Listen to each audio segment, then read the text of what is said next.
à tous. Crise malienne, monnaie unique éco, déroulement de l'élection présidentielle au Bénin et au Niger, sécurité et stabilité politique dans la sous-région, les chefs d'État et de gouvernement de la communauté économique des États de l'Afrique de l'Ouest, CEDEAO, ont évalué ces différents sujets lors de la 59e session ordinaire de la conférence de l'organisation intergouvernementale tenue le samedi 19 juin 2021 à Accra, au Ghana.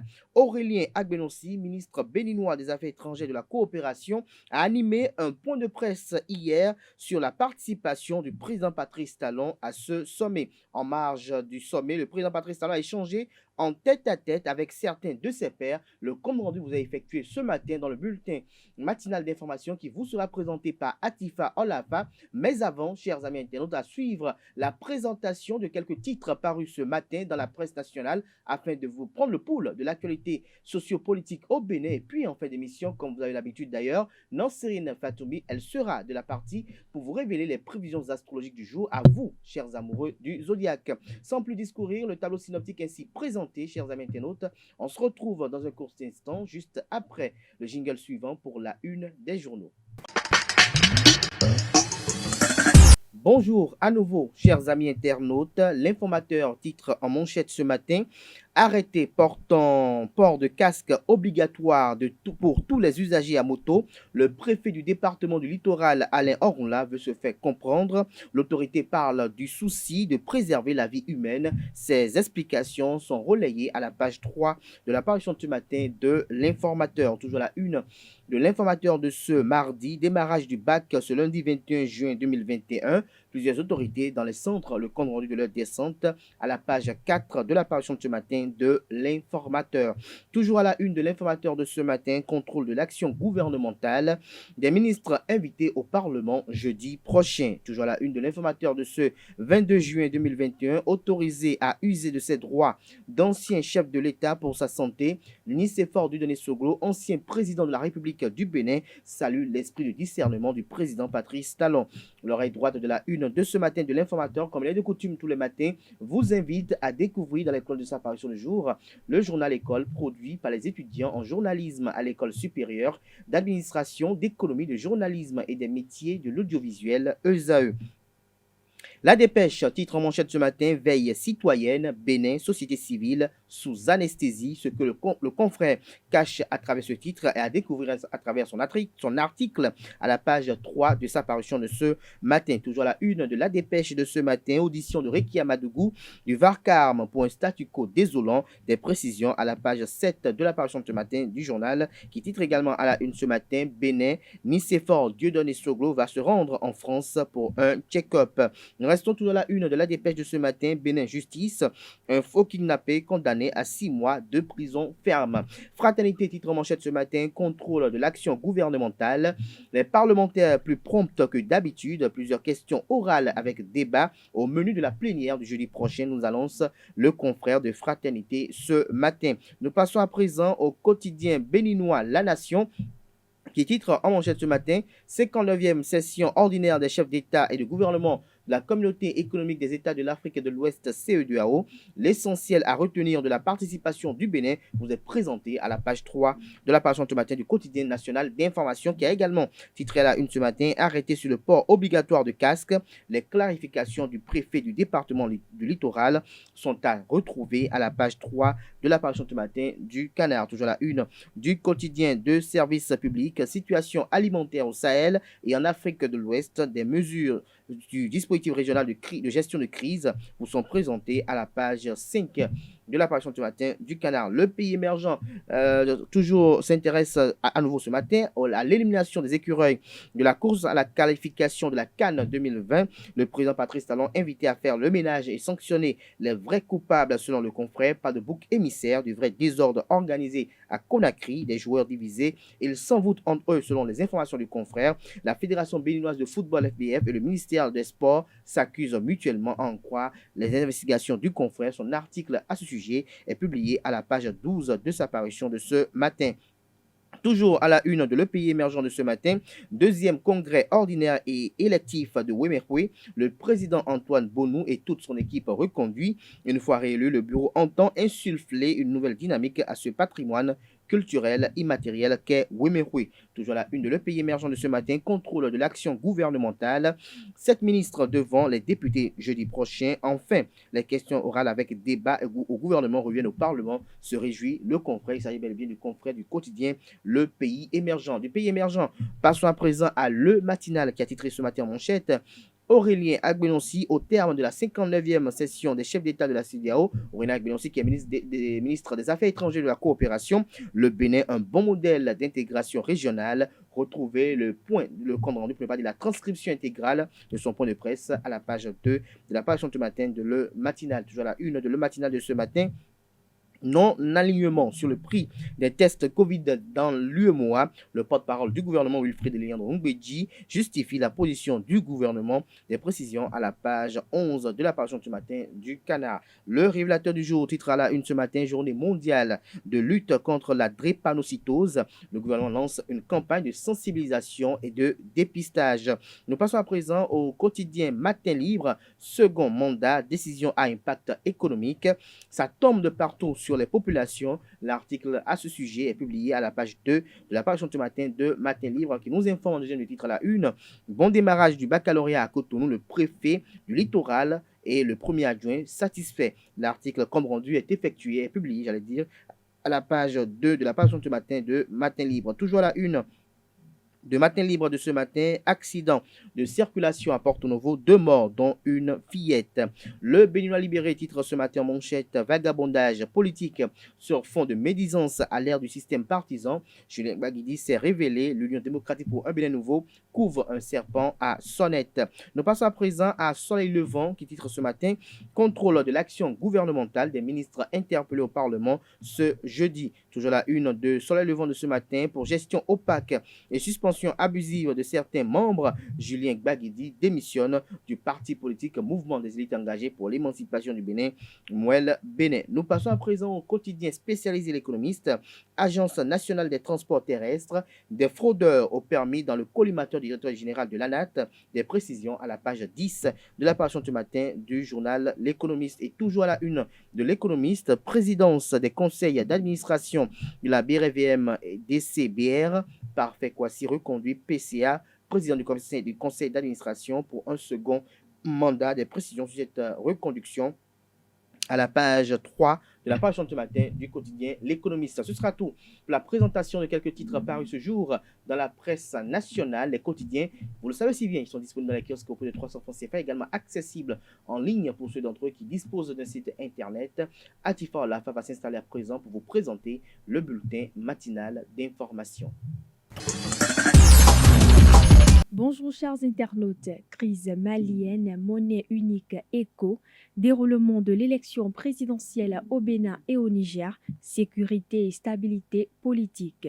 Les chefs d'État et de gouvernement de la Communauté économique des États de l'Afrique de l'Ouest, CEDEAO, ont abordé plusieurs sujets lors de la 59e session ordinaire de la conférence de l'organisation intergouvernementale tenue ce samedi 19 juin 2021 à Accra, au Ghana. L'axe Lomé-Cotonou est au beau fixe. Le ministre des Affaires étrangères a tenu à rassurer l'opinion publique sur les relations de bon voisinage entre le Togo et le Bénin. Il est revenu sur la rencontre entre les deux présidents lors du sommet. Les deux hommes d'État se sont entretenus. Ils ne se sont pas contentés seulement de salutations de courtoisie, mais ils ont passé quelques instants à discuter, à échanger très fraternellement, dans une ambiance que moi, en tout cas, de loin, j'ai trouvée très chaleureuse. C'est vous dire que les relations entre le Togo et le Bénin ne sont pas mises à mal. Il y a des épiphénomènes qui, à certains moments, donnent l'impression d'une grippe dans le courant d'une relation des pays, mais je pense que les deux hommes communiquent toujours, échangent, et ils sont à la tête de peuples qui sont tellement ressemblants qu'il serait surprenant que les relations entre eux ne soient pas des relations de qualité. Mais je pense qu'ils se sont revus après un bon moment. Le président n'a pas n'est pas beaucoup sorti dans les sommets ces derniers mois. Vous vous souvenez, entre sa tournée de reddition des comptes, la campagne électorale et d'autres impératifs ici. Mais les relations entre nous n'ont jamais été rompues. Donc, ce que je peux vous dire, c'est que c'est tout à fait normal que lorsque le président du Togo et le président du Bénin se rencontrent, qu'ils discutent, qu'ils prennent des nouvelles des peuples, des familles, et qu'ils voient dans quelle mesure un certain nombre d'améliorations peuvent être apportées, et pour être plus sérieux, peuvent être apportées à la libre circulation des biens et des personnes. Le Bénin n'a jamais fermé ses frontières, comme vous le savez. Il y a quelques difficultés pour l'accès d'une certaine catégorie de personnes ou un certain nombre de formalités qui sont imposées lorsqu'on doit entrer au Togo. Je pense que nous travaillons, en tout cas entre les ministres des Affaires étrangères, pour que ce genre de choses puisse se régler assez rapidement. Donc, je peux dire que l'axe Lomé-Cotonou fonctionne et il fonctionne normalement. Il n'y a rien à ajouter sur ce à quoi vous faites allusion concernant le Togo et le Bénin.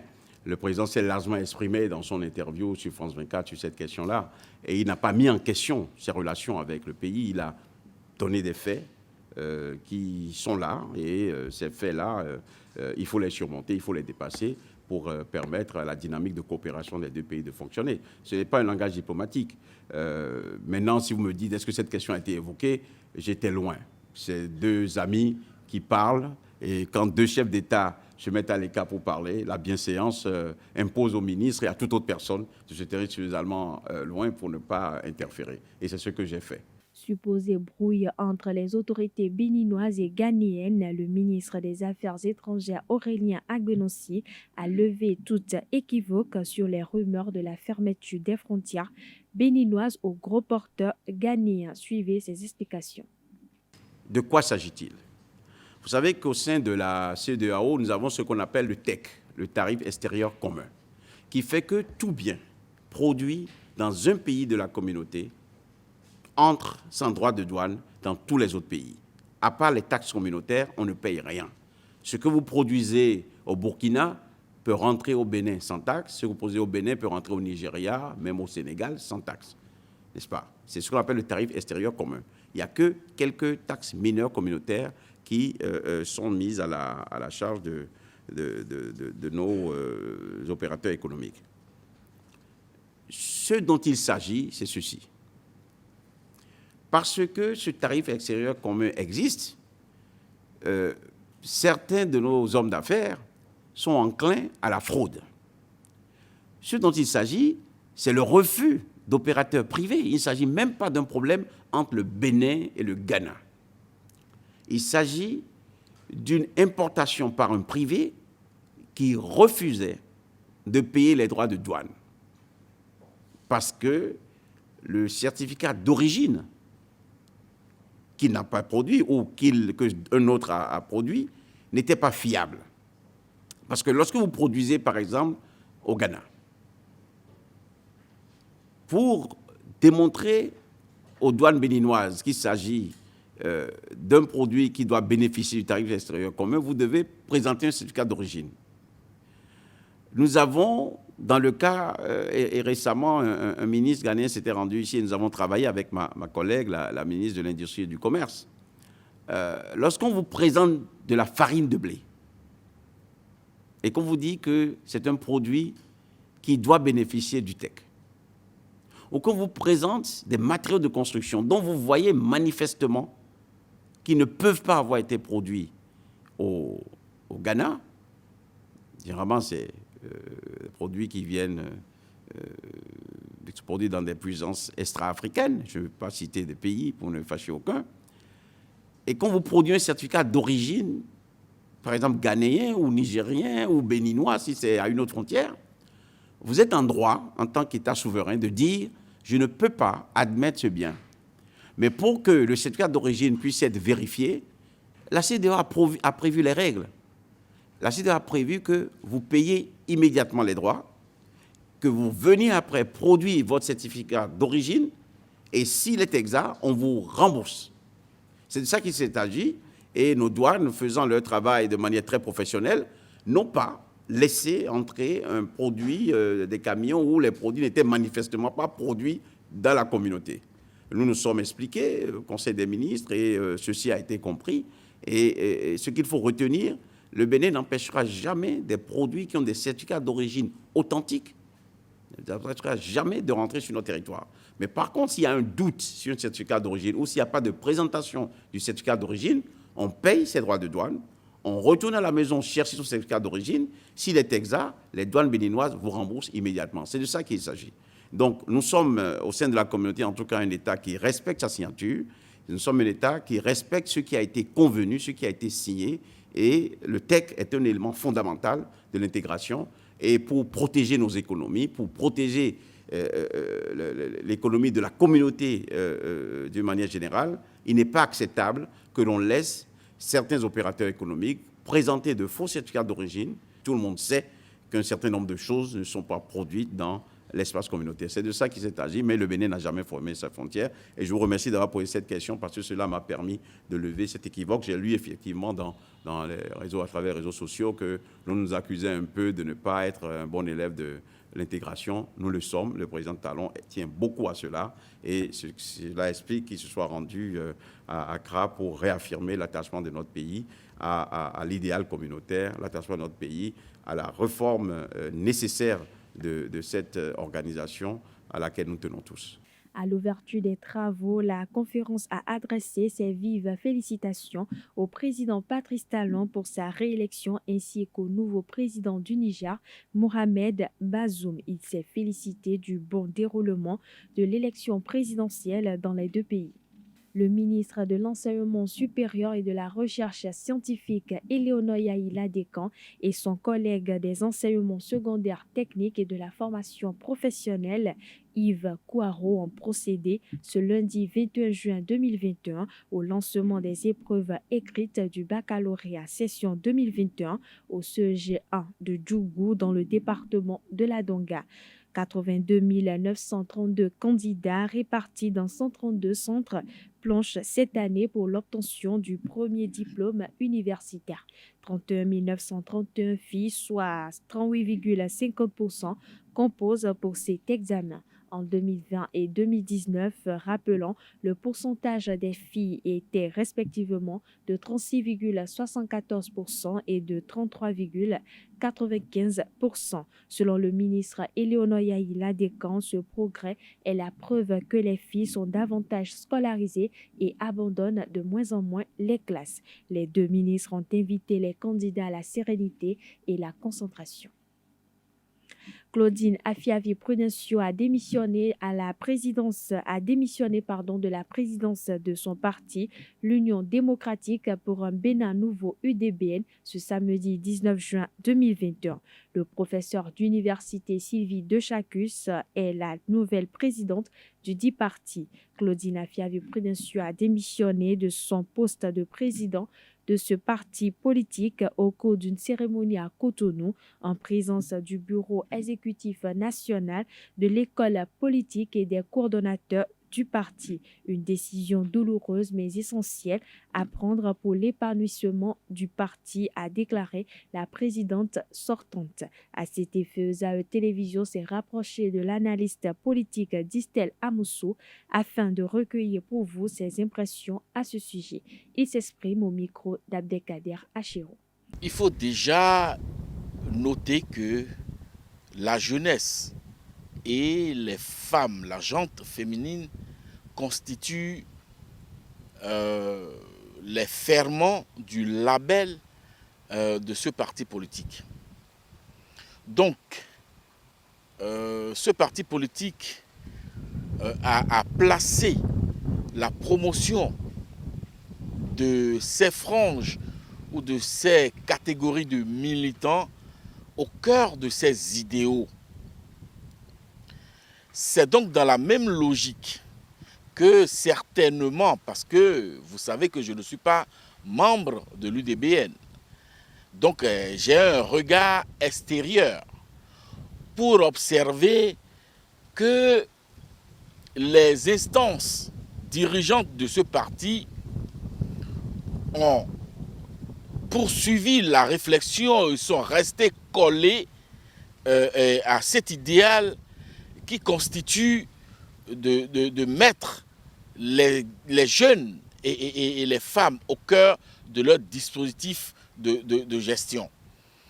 Par conséquent, lorsqu'on note que la présidente Claudine Afiavi-Prudencio est à la tête de ce parti depuis plus d'une décennie et qu'elle a pour souci principal, majeur, j'allais dire, d'accompagner la jeunesse dans l'exercice de la pratique de la chose politique, je crois que c'est compréhensible. C'est compréhensible qu'elle puisse prendre cette décision. Ceci dit, il faudra reconnaître que c'est une décision politique très courageuse. Très courageuse parce que ce n'est pas ce qui est en vogue. Alors, et lorsque actuellement nous vivons l'ère des réformes du système partisan et que les partis sont appelés à redynamiser ou à la recomposition de leurs instances, je crois que l'UDBN fait double coup, collé à ces réalités, à ces idéaux, hein, et fait la promotion de son label constitué de la jeunesse et des femmes, puis répondre, n'est-ce pas, aux exigences actuelles du climat politique ou du climat partisan que nous vivons. Voilà, chers internautes, c'est tout pour ce bulletin matinal d'information. Je vous dis à demain à la même heure pour le même plaisir. Merci à vous, Atifa Olafa, pour la présentation de ce bulletin matinal d'information. Vous retrouverez à 19h Billy Laibi pour la grande édition du journal télévisé sur Euzeu TV. Place à présent à Nansirine Fatoumbi qui vous révèle les prévisions astrologiques de ce matin. Bonjour chers internautes et bienvenue sur le message des astres béliers. Sur le plan professionnel, trouver des associés sera le meilleur moyen de réussir. Aujourd'hui, n'assumez pas toutes les responsabilités et répartis après les tâches. Néanmoins, une personne très intéressante se rapprochera de vous. Amis taureaux, sur le plan relationnel, vous saurez vous détendre face à vos récents soucis amoureux et vous pourrez ponctuellement déléguer certaines responsabilités. Faites surtout attention à ne pas donner libre cours à votre mauvaise humeur. Vous devrez au contraire maintenir une attitude diplomatique. Gémeaux, bonne journée dans l'ensemble côté finance et professionnel. Votre toute nouvelle assurance vous permettra de faire face à tous les problèmes professionnels qui se présenteront. Néanmoins, vous vous sentirez pousser les ailes. Chez Cancer, journée pas très équilibrée, vous vous montrerez pointueux sur des détails pratiques. Votre entourage risque de se moquer de vous. Laissez votre spontanéité s'exprimer. Natif du signe Lion, au cours de cette journée, vous ferez preuve d'une grande persuasion et d'une grande motivation qui laisseront bouche bée vos partenaires. La vigilance est de rigueur. Vierge, côté amour, si vous voulez mettre un point final à vos doutes, ce n'est certainement pas en exposant vos problèmes en public que vous y parviendrez. Un dialogue dans l'intimité vous permettra de tirer les choses au clair. Amis Balance, journée sans mauvaise surprise en ce qui concerne l'argent et le travail. Vos ambitions sont stimulées. Revoyez donc vos méthodes pour mettre toutes les chances de votre côté. Scorpion, ne laissez pas certains espoirs déçus influencer négativement votre morale. Côté travail, vous manifesterez l'envie de travailler autrement. Néanmoins, vous avez besoin de changement. Chers Sagittaires, dans le domaine professionnel, des changements, même s'ils sont minimes, perturberont votre organisation. Vous devrez être réactif pour vous y adapter. Ne vous laissez pas influencer par des proches. Natif du signe Capricorne, sur le plan financier et professionnel, de nombreux obstacles encombrent encore le chemin qui mène à la réussite. Ne vous découragez pas, vous trouverez la force de les surmonter si vous mettez les gros moyens en œuvre. Avant-dernier signe du zodiaque, Verseau, pour finir, journée de mise au point, vous êtes créatif et déterminé à réaliser les projets que vous avez en tête. Il vous faudra cependant l'aval de vos supérieurs pour atteindre les objectifs que vous vous êtes fixés. Dernier signe du zodiaque, Poisson, pour finir, l'ambiance au cours de cette journée sera assez délicate. Ne vous laissez pas submerger par les demandes des autres. Vous avez vous-même beaucoup de choses à faire et vous ne pouvez pas vous permettre d'être surchargé par les tâches des autres. C'est tout, chers internautes, pour les prévisions astrologiques de ce mardi matin. Merci de nous avoir suivis. À demain. Ainsi prend fin Free Matin de ce matin à toutes et à tous. Merci pour l'attention, portez-vous bien et à très bientôt.